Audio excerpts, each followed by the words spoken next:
Abeel maartiidhaan daa'ima qabdaayii jennaan eeyyee qabaa mar rakkoo fidamoo ijoolleen kennaa waaqayyootii jechuun deebisteefi. Ashamaa akkam jirtuu hordoftoonni lammiif keessummaa marti keessaan siniin jechaa warri haaraa dhuftan subscribe like warri jirtan comment likein akka sin na jabeessitan jaalalaan sin gaafadha. Egaa Abeelii yeroo darbee biraankii akka ta'e inni beektu ani jaalallee qaba jechuun martiin dhuftee biraankii goote. Innis immoo har'aa nan dhagahee akka martiin daa'ima qabduu martii baay'een keessan jaalataniittu harka 100 keessaa 75 waliin akka nuti taanuu fi dabnee viidiyoo akka waliin hojjannu fedhii fi hawwii guddaa qabdu jechuun dubbate. Garuu immoo anii fi ishiin baay'eesaa wal hin barree waan kamittuu ariifachuufis fedhii hin qabu ani jedhe. Suutaa jedhanii yoo adeemanii galma ofii gahanii of argu jechuun dubbate. Gidduu kana keessatti maartiinis hin dhufte. Namoonni baay'een si simataniiru si jaalataniiru kottaa dafaatii nuun jechaa jiru. Garuu immoo ani wanta hin yaadamne tokko dhagaheera karaa hiriyoota keetii jechuun dubbate. Maaltu ta'ee maa hinni natti himi jechuun ishiinis waan inni jedhu dhaggeeffachuuf of kennite. Akkati daa'ima qabduu natti himaniiru. Daa'ima qabachuu kee Hermeellaan hin beektii. Yeroo darbee ani jaalallee hin qabu homaayyuu keessayyuu galee hin beeku jechuudhaan dubbatte. Maaliif sobni kun kan si barbaachise mee natti himuu dandeessaahi ani garuu kaniin sin jedhu jechuun dubbate. Ishiinis maal jechaa jirtaa nan amantuu jennaani sin amanaa garuu wanta jiru tokko wal gaafachaa fi deebii itti laachaa adeemuun barbaachisaadha jedhanii waan hundumaatti iyyuu qulqullaa'ee adeemuu kan inni barbaadu. Abeel hin ariifatu suuta jedhee ni haasawaa hubataas inni fakkaata.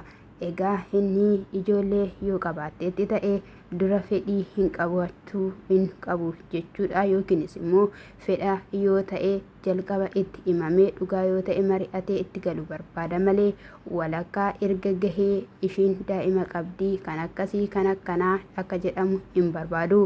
Isaa kanaaf egaa gaaffisaa itti fufeera. Akkamittiin daa'ima osoo qabduu osoo ijoollee qabduu yeroo darbee gaafa Abiraamii fi Hermeelaan walitti nu fidanii wal baraa walirraa bareedduu hiriyaa waliif ta'a wal jajjabeessaa wal baraan jedhanii karaan bananii homaayyuu hin qabu jettee osoo immoo hiriyaa hin qabaatiin akkamittiin dhalli dhufuu malee isa kana icciitii kee godhatteetta. Har'a garuu akkati natti himtuuf dirqama natti ta'eera jechuudhaan haasaa isaa itti fufe.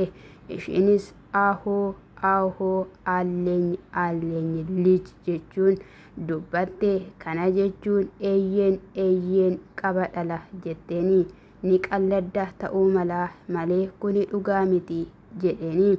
Maalan qalladaa dhalli kennaadha jetteeni. Innis dhugaa miti kuni natti hin qoosini ani dhuguman si gaafachaa jira akkati na ibsitu barbaadaa jedheeni. Ishiinis waggoota 3 akkan ani biyyaa bahetti beetti.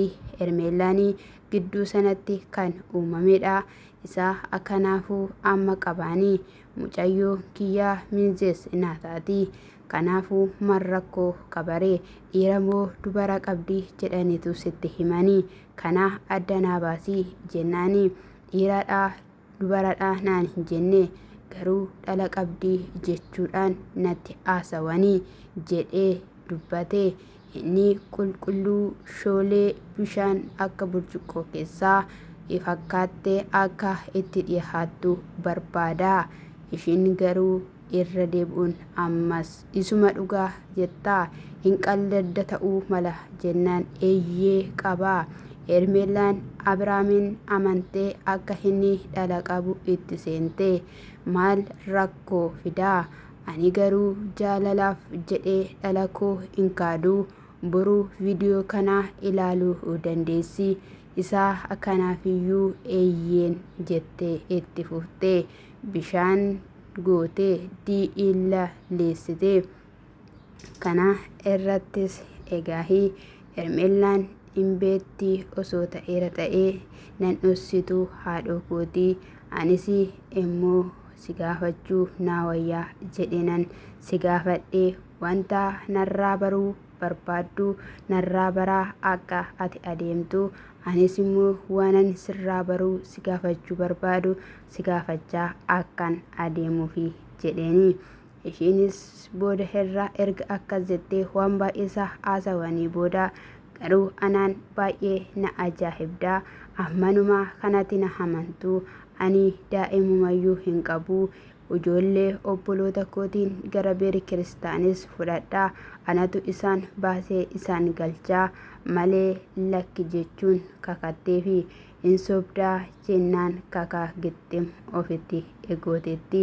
Osoon qabaadhees maalii amma kanaayii jennaanii duraa natti himuu qabdaa yookaa jechuudhaan dubbate. Kuni sirrii isaati. Haa ta'uyyuu malee anaanis na gaafadhuu anis sin gaafadhaa sirrittiidhaan wal baruu qabnaa jedhanii obboloonni ishee immoo abeeliidhaan baruu akka barbaadan itti himte. Obboloonni koo abeeliin nu barsiisii naan jechaatu jiru jennaan dhugaa jedhikaa jedheeni eeyyeen jennaan anis bareenanii endahuun garaan koo anaan haa ciisuu jedhe. Kanini eegaleessaa akkattan bulee natu beekaa jedheeni yoon gaafachuun qaba yookiin immoo Hermeellaa jennaan. Hermeellaan gaafadhuu dura ishiinumaan gaafadha jedheenaan kanaaf edaa bilbila keessaan haala sanaan natti haasofteeyii jechuudhaan haasawaa taasise. Dhugaa jirtuu jalqabuma walitti himanii gara gaa'ilaa aseenuun sirriidha. Maaliif jennaan dubartiinis dhiironnis yeroo tokko tokko dhala osoo qabanuu gaa'ilatti seenanii gaa'illi isaanii lammataa yookiin dhalli gidduu isaaniitti uumamee yookiin waan tokko ta'uudhaan namoonni baay'een jeequmsaa fi gaa'ila diigumsaatiin saaxilamanii akka jiran ni beekna. Isa kanaaf gaaffiin isaan har'a wal gaafatanii dhugaa waliif kakatanii kun baay'ee barbaachisaadha. Yookaan immoo wanta gidduu namaatti uumame hundumaa fi wal amansiisanii iyyoo itti galanii eeyyee inni daa'ima qabaa eeyyee ishiin daa'ima qabdi yookiin immoo hin qabdu yookiin hin qabuudhaanii amanamummaa iyyoo itti seenan gaa'illichi dhalootaaf iyyuu fakkeenya ni ta'a. Garuu yoo dhossaadhaan ta'ee wantichi dudduubaa tuttuqaa qaba ta'eera ta'e hin diigamaa. Wal fuudhanii osoo hin bariin wal hiikanii kanarraadhaan kan ka'e kan ta'uu qabu. Isaa kanaafiyyuu namni durayyuu osoo hin taane keessattuu dhaqee gaafa gaa'ilatti galee baay'ee tokko wal baraa amallis ni jijjiirama. Isa kanarraa immoo of eeggannoo fi obsa kan nama barbaachisu. Yaadni keessan nu galeera nutis sin jaalanneerraa akkasumas illee maartiin naaf taateetta. Biraankii hojjechuuf iyyuu otoo inni dhufee biraankii akka harkatti kuffisattan fudhadha ani jechuudha. Jabaadhaa walirraa bareedduu. Egaa Abeel hangafaa Abrahaam akka ta'e dubbachaa ture. Umuriin intala ishii kanaa waggaa 20 akka ta'etti ni haasa'u. Isa kana xiqqoo ishii hin amannu. Yoon barattee xumurtee hojiitti akka galtee dhugaadhumaan akka ta'e guyyaa happy birthday keessanii akka nutti himtanii. Hordoftoota kiyya baay'ee sin jaalladha sin kabaja gooftaan koo.